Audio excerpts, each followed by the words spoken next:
Les gars, j'espère que vous allez tous bien. Content de vous retrouver aujourd'hui. Petite vidéo actualité Barça. On va parler un petit peu de Ter Stegen. On va parler de Lamine Yamal qui a raté complètement son match hier. Et deux, trois autres petits dossiers. Actu Barça, bien sûr. N'hésitez pas à participer dans les commentaires. Qu'avez-vous pensé de la prestation de Lamine Yamal hier? Quelle note vous donneriez à son match? Et on va commencer par ça. Lamine Yamal directement. Alors, c'est le sélectionneur de l'Espagne qui, après le match, vient nous dire que pour moi, Lamine Yamal est le principal candidat au Ballon d'Or. En fait, je veux bien le Ballon d'Or. Moi aussi, j'en parle tout le temps. C'est quelque chose qui fait polémique, débat, c'est intéressant. Mais quand tu viens de perdre une finale et que tu es, toi, l'un des responsables, parce que c'est l'un des responsables, le sélectionneur de l'Espagne, qui sort Pedri, qui convoque pas Balde, qui convoque pas lui, l'autre, il met pas de Cubarsí. C'est pas pour dire qu'il faut mettre que des joueurs du Barça, mais j'ai pas compris. Tu sors Pedri à la 70e. Regardez Vitinha qui joue tout le match, qui est trop fort. Tu sors Pedri qui est l'un des meilleurs ou le meilleur milieu de terrain au monde de la saison en cours de match. Et à la fin, en fait, tu te rattrapes, parce que c'est ce qu'il fait. Hein. Il se rattrape en parlant d'un sujet qui, il le sait, fait débat en ce moment, le Ballon d'Or. Donc il va dans le sens de Lamine Yamal, alors que Lamine Yamal a raté son match et alors que lui, en tant que sélectionneur, a raté son match aussi. Ça veut dire que c'est pas pour revenir sur le match d'hier de Ligue des Nations, mais parlons un peu de Lamine Yamal. J'ai pas compris son match. Tu peux rater des matchs, ça arrive, mais j'ai pas compris l'attitude en fait, le comportement en fait, voilà, c'est ça. C'est-à-dire que Lamine Yamal a eu peur de Nuno Mendes. Le match de Mendes a été incroyable, vraiment, moi je l'ai dit, hein, pour moi c'est top 2 voire même top 1 arrière gauche avec Balde, bon, selon la forme, etc. Mais Mendes, il est vraiment trop fort. Mais que Lamine Yamal n'aille même pas essayer de le dribbler, n'aille même pas au duel, n'aille même pas en dribble, ne parte même pas sur des contre-attaques, ça m'a un peu surpris. Il y a même un moment, je vous le dis, je regardais le match et je me suis dit, est-ce que Lamine Yamal est en forme? Est-ce qu'il est blessé? Est-ce qu'il a quelque chose? Est-ce qu'il a mal?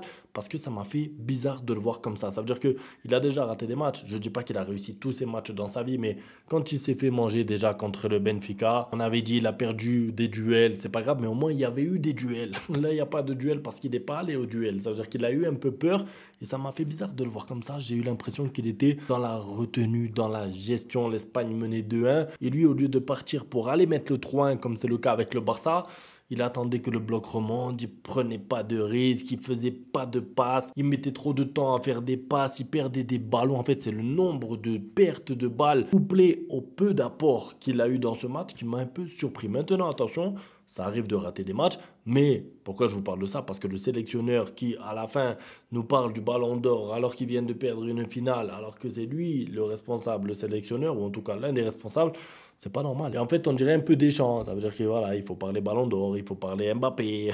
Quand ça va pas, quand tu perds des matchs, au lieu de comme anti-flic. Parce que regardez, hein, pour parler un petit peu d'anti-flic, quand il perd un match, peu importe le contexte, il vient en conférence de presse, il dit je me suis trompé là, là, là, là.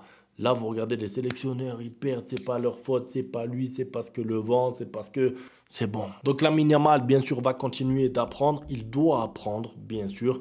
Mais ce genre de match-là, en finale, après avoir fait une demi-finale quand même correcte contre la France, si ce n'est plus, j'ai pas trop compris. C'est pour ça que je me suis dit peut-être qu'on va apprendre qu'il était blessé, peut-être qu'on va apprendre qu'il avait quelque chose.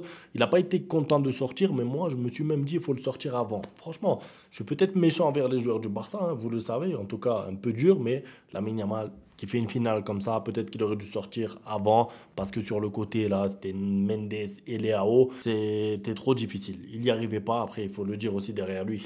Mingueza, en fait, le côté droit, c'était vraiment horrible côté Espagne. Mingueza arrière droit, Lamine Yamal pas en forme ou pas en vie, je sais pas. Non, parce que tu peux, encore une fois, ne pas être en forme, ne pas passer, ne pas réussir des dribbles, ne pas avoir de réussite. Mais là, il n'y a rien. Dans le match de Lamine Yamal, il n'y a rien. C'est rare. Bon, passons. En tout cas, le plus important, c'est qu'il ne se soit pas blessé. Un peu de vacances pour lui. Pas de Coupe du Monde des clubs. Va te reposer. Part en vacances. Va à la plage.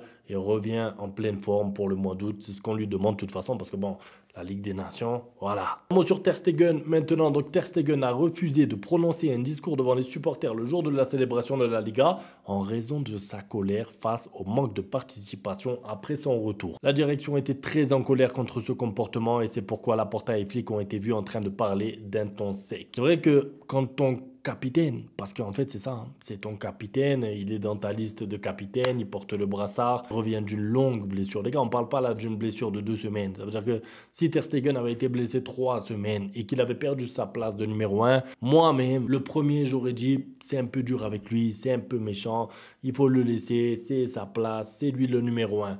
Là, il a été absent combien de mois? 6 mois, 7 mois, toute la saison. Ça représente absolument toute la saison. Il se blesse contre Monaco. Je crois que c'est le premier match de la Ligue des Champions. Ça veut dire qu'il a raté tous les matchs de la Ligue des Champions. Tu peux pas revenir et revendiquer quoi? Ta place de titulaire pour la Liga, pour le Classico, ta place de titulaire à un mois de la fin. Oui, tu as travaillé dur et je peux comprendre, c'est un être humain, il s'entraîne, il va à l'entraînement, il va à la salle, il fait tout pour revenir le plus vite possible, mais il faut accepter que le Barça était en course dans toutes les compétitions et tu ne peux pas revenir et bouder comme ça à ton âge avec le rôle que tu as dans le vestiaire, parce qu'on l'a dit, c'est un capitaine. Donc si c'était un joueur normal ou un jeune joueur, j'aurais dit bon, c'est normal et tout, mais là c'est un joueur expérimenté qui a le brassard et qui normalement représente le peu d'expérience qu'a le Barça. En fait, il y a tellement de jeunesse dans ce vestiaire que si même les personnes âgées comme Ter Stegen, âgé, vous avez compris, voilà quoi, il a 10 ans d'expérience au Barça, normalement c'est bon, mets-toi de côté, comprends que Chesney est en train de faire une bonne saison, en tout cas qui mérite de finir sa saison, et après viens bouder, mais là tu gagnes le titre de Liga, au lieu de célébrer, faire un discours aux supporters, tu refuses. Franchement, ça me dérange. D'ailleurs, c'est mardi, le jour où le Barça payera la clause libératoire de Joan Garcia. Je suis très content. Apparemment, l'annonce sera officielle le mercredi. Je pense que là, le Barça, avec tout ce qui s'est passé, déjà sur le terrain concernant Ter Stegen, mais aussi en dehors du terrain, je pense que le Barça, que ce soit Flick, Deco, Laporta, ils ont envie de passer à autre chose. Ils ont envie de passer à Joan Garcia, partir avec un nouveau gardien titulaire, numéro 1, jeune, qui va prendre de l'expérience, qui va devoir répondre aux exigences du Barça. Oui, tout ne sera pas facile. Je ne dis pas que ce sera le meilleur gardien du monde, mais en tout cas, ça ne sert à rien de repartir une saison avec Ter Stegen et Chesney, on le sait. Donc c'est pour ça que je suis très content que Joan Garcia va être officialisé demain. Demain au mercredi. Un mot sur Christensen maintenant, donc il va quitter le Barça. Le club l'a informé que son contrat ne sera pas renouvelé. Flick était favorable à sa prolongation, mais Deco préfère miser sur Araujo. Ah, je suis dégoûté. Franchement, je suis dégoûté parce que Christensen, je ne vais pas vous dire que c'est mon coup de cœur. C'est pas mon joueur préféré non plus, mais j'ai beaucoup aimé ses matchs. J'ai beaucoup aimé ses matchs quand il était là. Joueur très intelligent, joueur qui est différent, pour ne pas dire l'opposé de Araujo. C'est un défenseur qui, on va dire, met en avant ses qualités intellectuelles avant ses qualités physiques, si on peut dire ça comme ça, avec une très bonne relance qui a dépanné au poste de milieu de terrain aussi. Voilà, moi j'ai beaucoup aimé Christensen, un peu comme Aubameyang, vous savez, les joueurs qui sont venus pas longtemps mais qu'on apprécie.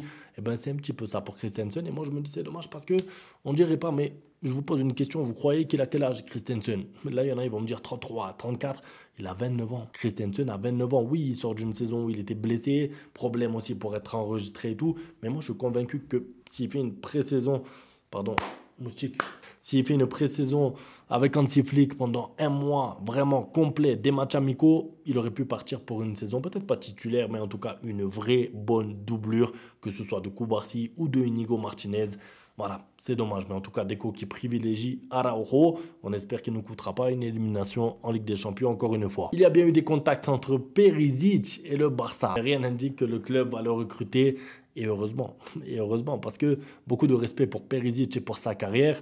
Mais ça y est, je ne sais même plus où est-ce qu'il joue Perisic. Franchement, sans exagérer, il joue Perisic. Je vais regarder. Perisic, donc... Ah oui, PSV, oui c'est vrai. PSV Eindhoven, pas mal, d'accord, mais ça y est, il faut lâcher toi aussi. 36 ans, il va avoir 37 ans en février. C'est pas juste pour l'âge, c'est parce que c'est plus un joueur compétitif comme avant. En fait, Perisic, moi, ça m'intéressait quand il avait 28 ans, quand il avait 29 ans. On va demander à un ailier de quoi? De percuter, de dribbler, d'éliminer. Si c'est pour aller chercher Perisic, 37 ans, pour qu'il fasse du contrôle-passe vers l'arrière, autant faire jouer un jeune de la Masia. Je termine par Lewandowski, donc qui a pris momentanément sa retraite. Bon, il y a un petit débat polémique là-bas en Pologne. Je ne vais pas trop m'attarder dessus, mais c'est pour que vous puissiez comprendre rapidement. Il a pris sa retraite internationale de manière momentanée jusqu'à ce que le sélectionneur de la Pologne soit changé. Pourquoi? Parce que Lewandowski avait besoin de repos. Il a eu une longue saison. Il a décidé de ne pas aller en sélection. Le coach, enfin le sélectionneur là-bas, lui a retiré le brassard de capitaine à Lewandowski, qui est en sélection depuis 20 ans. Lewandowski ne l'a pas accepté et c'est normal. Il prend ça comme un manque de respect. Il rentre en conflit direct avec le sélectionneur et du coup prend sa retraite jusqu'à ce que la fédération là-bas de la Pologne prenne une décision avec le sélectionneur. Personnellement, même si moi j'en ai marre que Lewandowski aille avec la Pologne à son âge, j'ai envie qu'il se concentre sur le Barça parce que j'ai pas envie qu'il se blesse là-bas. J'ai quand même envie de le voir heureux, donc si jamais il doit arranger ses problèmes en sélection, je serai quand même content. C'est tout pour la vidéo, c'était pour revenir un petit peu sur Lamine Yamal, les histoires Ballon d'Or, pas Ballon d'Or, le sélectionneur de l'Espagne vraiment à côté de la plaque complet. N'hésitez pas à participer dans les commentaires, on se retrouve demain pour la suite. Ciao. Ustedes pueden aceptar mi negocio o aceptar las consecuencias. Plata o plomo.